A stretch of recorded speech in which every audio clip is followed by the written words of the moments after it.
Olá, alma querida! Como você se encontra nesse momento de guerrilhas virtuais, onde a verdade está sendo o tempo todo adulterada e que assim trazendo polarizações na nossa sociedade, discussões que fogem do que seria o essencial e o principal, levando os incautos a viverem como massa de manobra na mão de A, de B, de C, de determinadas ideologias e que, porventura, levam-nos às brigas familiares, às guerras fratricidas. Mas mesmo isso acontecendo, ainda existem bolsões de pessoas que se preocupam com o autodescobrimento, com a verdade, com o caminho do autoconhecimento e da iluminação.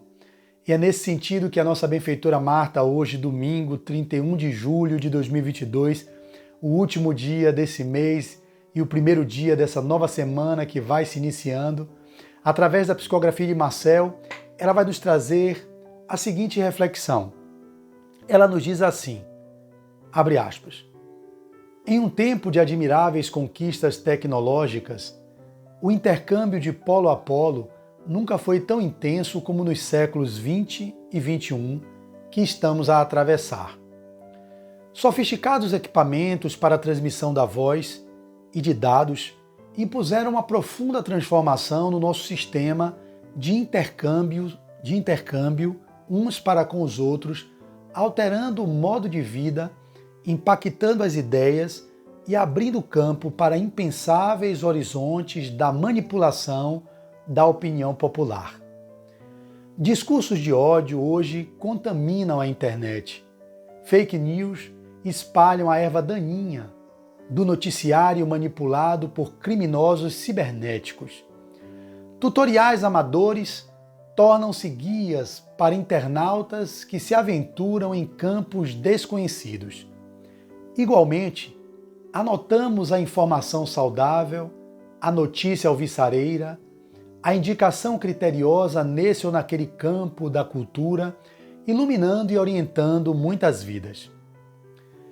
Com essa e outras mídias disponíveis, os embates ideológicos abandonaram os centros acadêmicos, os museus e as salas universitárias, ganhando corpo nas plataformas digitais, onde a agressividade rotulada de conhecimento e a intolerância passaram a dominar o terreno fértil, criando vastas legiões de seguidores do pró e do contra. A ideia sadia, a discussão rica de conteúdo, o exame sereno e otimista de problemas coletivos esmaeceram diante das raivosas arenas virtuais, onde antagonistas e seu séquito de assessores remunerados estão sempre de armas virtuais em punho, manipulando dados para conferirem legitimidade aos próprios argumentos, nem sempre corretos ou elevados nas suas expressões de espiritualidade. Tempo dos escândalos, época fértil ao morbo da hipocrisia, gotas de verdade circulando em meio ao caudaloso rio das conveniências, gotas de verdade circulando em meio ao caudaloso rio das conveniências políticas e privadas de ocasião. O vernáculo, em calamitosa adulteração, surge desfigurado, impondo anarquia e confusão entre mentes frágeis, ainda vulneráveis na manipulação de ideias que se entrechocam. Em meio a esse tiroteio verborrágico, essa guerrilha virtual de adulteração da verdade, tem gente falando de autodescobrimento, iluminação interior, dilatação da capacidade de entender o mundo e suas profundas transformações, ora identificadas como sendo a transição planetária. Impossível ignorar ou desconhecer que todos os quadrantes da existência e da convivência estão sofrendo profundas alterações e não é de hoje.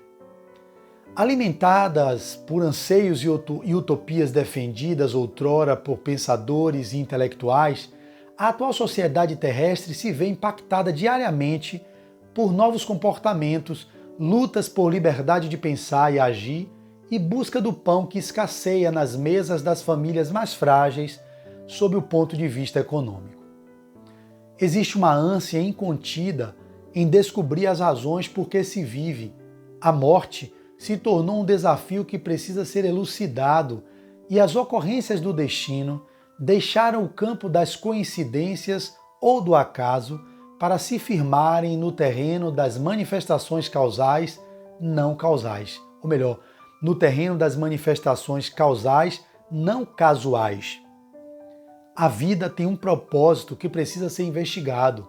Não se admite mais em muitos círculos de entendimento e estudo que do berço ao túmulo o homem seja apenas uma marionete de forças desconhecidas, batido pelo vendaval do acaso de um lado para o outro.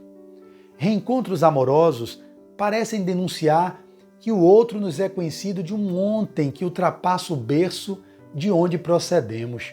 Antagonismos gratuitos sugerem que temos pela frente antigos adversários de revoluções políticas sangrentas, ora nos defrontando outra vez na polidez dos parlamentos ou das salas virtuais. Este ou aquele princípio novo, de natureza religiosa, se nos afigura mais consentâneo com a justiça divina do que um outro que nos deixava sob império de forças diabólicas, sem qualquer sentido lógico. A ideia exige argumentos que o sustentem. O pensamento cobra lucidez na sua exposição para ser devidamente assimilado. O projeto exposto, nesse ou naquele campo da vida, não pode vir desacompanhado dos meios hábeis para sua implantação. Cresce o nível de exigência de uma massa que abandona o sofisma e se estrutura no raciocínio e na lógica. Todos os campos do saber estão sendo afetados, impondo atualização e permanente consumo de informações novas. E no terreno sempre sensível da convivência, as mudanças têm sido gigantescas. O ato deselegante sofre repúdio imediato nas redes sociais. O preconceito de qualquer naipe empurra o praticante para o menosprezo e o ridículo.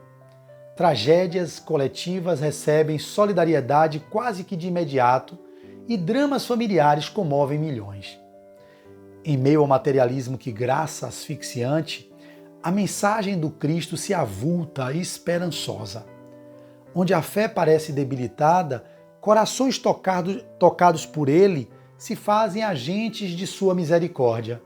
Lábios que ontem xingavam, hoje oram. Mãos que conduziam a clava da morte abandonaram ao seu influxo o instinto perverso e se convertem em vexilários da paz. Apelos te convocam a uma decisão que já tarda. De que lado tu estás? Onde pensas situar tuas forças nesses embates que estão ocorrendo ao teu redor? Se o Cristo te sensibilizou, ou melhor, se o Cristo te sensibilizou a alma, que resposta tens ao apelo dele?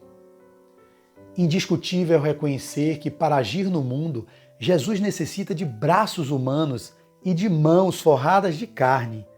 Abandona a tua zona de conforto e te projeta nesse turbilhão de antagonismos sem perder tua essência e tua paz interior. Tem muita gente tombada, outros feridos no sentimento, inúmeros estão quase desistindo. Podes fazer a diferença com teu entusiasmo e tua fé lúcida. Vão te malhar como ao Judas? Sim. Teu telhado de vidro sofrerá pedradas? Várias vezes. Serás combatido por adversários cruéis e desonestos? Certamente. Afinal, que esperas do amanhã? Se o mestre a quem deseja servir expirou numa cruz, não aguardes do mundo braçadas de rosas perfumadas, nem caixas de chocolate para teu deleite gastronômico. Tanto quanto há 2000 anos, o embate entre o bem e o mal, a sombra teimosa e a luz tímida prosseguem. Teu engajamento pode fazer a diferença. Vens ou fica? Essa é a mensagem de Marta. Que tenhamos uma semana de paz, de reflexões no bem, que nos imunizemos, que nos blindemos contra as notícias falsas. e que quando elas chegarem até nós, tenhamos o mínimo de bom senso, o crivo da razão, para poder checarmos se aquela notícia vai somar, vai contribuir com o progresso da nossa humanidade. E se ela tiver um fio que seja de inverdade, não passe adiante. Seja sempre a estação final de uma mentira. Jesus conosco hoje, agora e sempre. Até amanhã, se Deus quiser. Muita paz.